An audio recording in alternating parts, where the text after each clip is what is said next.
Hydrogen-powered trains, once hailed as the future of sustainable rail transport, have hit a significant roadblock in Germany.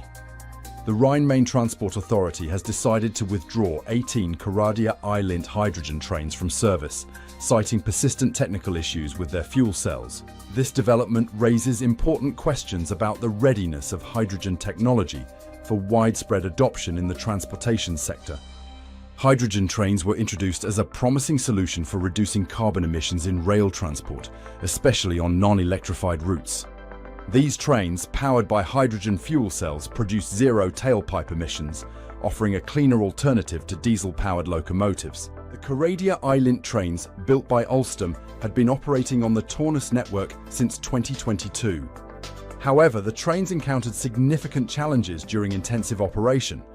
The fuel cells, which are crucial for powering these zero-emission trains, experienced durability issues and operational difficulties. This led to frequent delays and disruptions in service, ultimately forcing the Transport Authority to seek alternatives. As a result, diesel multiple units will replace the hydrogen trains on the RB15 line starting in early 2025. These setbacks in Germany, Alstom's hydrogen train projects continue in other regions. In Lower Saxony, 14 Coradia-Eilint trains remain operational on the Cuxhaven-Buxtehude line. Italy, France, the United Kingdom, and the Netherlands are also exploring or implementing hydrogen train initiatives.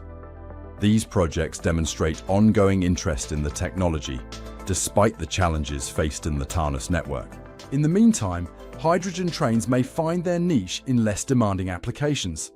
They could be well suited for shorter rail routes, shunting locomotives, or in test projects where fewer trains while these issues are being worked out. These lower impact scenarios allow for the immediate benefits of zero-emission technology while providing valuable operational data for future improvements. The challenges faced by Alstom's Coradia-Eilint trains highlight the complexities of transitioning to new, sustainable technologies in transportation. While the withdrawal of these trains in Germany is a setback, it offers valuable insights for the future development of hydrogen-powered transport. With continued research, technological advancements, and targeted deployment, hydrogen trains still have the potential to play a significant role in the green transport revolution. Thanks for watching HFN TV. Now it's over to you. Are these challenges a major setback for hydrogen trains, or just the normal growing pains of exciting new tech? We'd love to hear your thoughts in the comments. And don't forget to hit that subscribe button to show your support and stay updated on all things hydrogen. See you next time.